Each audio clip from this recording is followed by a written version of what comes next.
Well, the framing is completed. I'm actually a few steps ahead of where I expected to be, and I meant to make a video throughout some more of the framing, but it was just extremely busy, a lot going on here. Really didn't even have a second to pick up the phone and try and record anything. So here we are. I've actually started working on some trim. I'll talk about that in a little bit, but this is it. So the house, if you haven't followed us along in the previous videos, this is a 2,800 square foot home plus the garage, total of 3,600. Slab foundation, stick framed, 12-12 pitch. And the reason we have such a steep pitch is because the upstairs has an entire attic. So we used attic trusses to expand the amount of square footage. So with that additional square footage, it's about another 1,500 square feet, which brings the whole house to about 4,000 of living. So this is the garage area right here. We also utilized attic trusses above this area. However, in the third bay, I opted for scissor trusses in order to either one day maybe be able to get a lift, but really the main reason is bringing the skid steer in, being able to lift the cab open, get some more clearance to be able to do things like that, whatever it may be. So that was a little extra decision I made during the planning process, and it really worked out well because what it also does is allow us to get up into this area. We're going to be using spiral stairs, 2 sets of spiral stairs in the house, but it's not easy at all to bring things up spiral stairs like a couch or a bed or anything like that. So we're going to frame in just a big opening here, big door, so that a staircase that either drops down, or maybe I'll build like some sort of elevator with a winch to bring things up. But that's the reasoning for that. So all of this stuff is actually my standing seam roofing that we're going to be starting next week. That's laying here. We got that all stacked. Some of it's over here in the living room and kitchen, but here it is. Everything's framed up. There's a bunch of rooms here. I've done some walkthroughs of the utility room. We have a dog room with a floor drain so the dogs can come in from the back, get cleaned up, and if they're muddy. Bunch of bedrooms and bathrooms down this hallway. At the end of this is the master bedroom. It's quite a long hallway here, but there will also be another stairwell opening in the master bedroom for spiral stairs that goes up into the attic area as well. So that'll sort of be broken up into this north wing of the house. Up here would be, I guess, our area, or my, I guess, man cave, if you will. And then the whole other portion of the house, which is that way, will be sort of kids' play area up there and whatnot. Here's the master bathroom, closet. We're still going to do a nice walk-in shower there. So coming back down the hallway,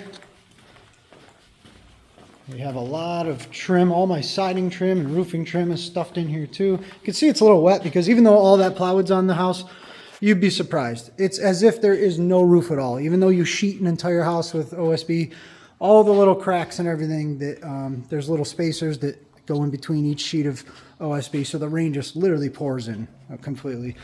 So next week we're going to get all the, actually a few days from now, 2 or 3 days, we're going to get all the tar paper up there, the ice and water, and it'll be completely at least weatherproof or waterproof enough, and then we'll continue putting on the standing seam. So here's all my roofing, as you can see, stacked up. This area is the living room and kitchen area, all one big great room. This is where the other spiral stairs will be going up, and I will climb up here to give you a view of the entire attic area, which is honestly quite impressive, and I did not expect it to be so big. It's hard to tell on the plans how big something's going to be, and here it is. So walking back towards over the garage, so this wall here will separate the firewall and separate what's insulated versus non-insulated. I'm doing spray foam in the entire home, but we're not doing anything in the garage right away. So these 2 bays of the garage, as I said, have the attic trusses up here. So I consider this would be like our cold storage, or anything that could be sitting out in the cold in winter. All the kids' toys, all the camping gear, all that sort of stuff. And then in here will be an entire finished area. And this is going over back towards this wing to the master bedroom, stairwell opening. So once again, I chose these attic trusses, and you'd be surprised.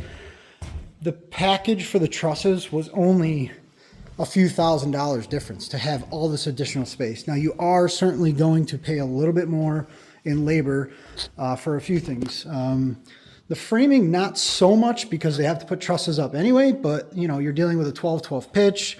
It's harder to do roofing. It's harder to, takes a little more time for the guys to sheet it, just because there is a lot of hours that go into climbing up and down and putting extra purlins on the roof so that you could actually walk on it and whatnot. So definitely something to think about. But if you are going to be doing a build, to me, it's a no-brainer. I mean, look at the amount of space you get up here. And the other great thing about it is that you will be able to run all of your utilities. I'm going to put my air handlers, my ERV system, all my ducting, my wiring, my plumbing, all down the wings of these rafters and these trusses. So everything will be tucked out of the way. Everything will be able to get access to later, because this will just be drywalled over. However, we're insulating up against the deck and up against the walls, obviously. So everything in here will be conditioned. All of your utilities will be conditioned all the time. So it really makes for a great build, especially with the spray foam, just super energy efficient. All of this being conditioned, it won't take much at all to heat this entire home, even with all this additional space. So this house is radiant heat in the whole concrete slab downstairs. And then we're just going to have some air handlers that will also not only handle our AC, but to be able to move some air around the house and move that radiant heat from down below up to here as well and mix everything. So yeah, I mean, it was a really cool process to see the framing go up. This is something I subbed out to a buddy of mine, and you know, they did an excellent job. You know, they really took their time making sure that everything was done correctly. Added all the blocking for the drywall. They really didn't miss a thing. This is a really cool setup too. The truss package included a bunch of girder trusses because of the way this house ties together, sort of a T-shaped. These girder trusses here are tied in with these huge brackets. As you can see, there's plenty of bolts holding those in. So a lot of the bearing weight is bearing on that bracket there, and then there's beams going across. It's pretty cool to see the design. So yeah, that's it. That's the walkthrough. So what I'm doing now is actually working on some trim, putting up J-channel.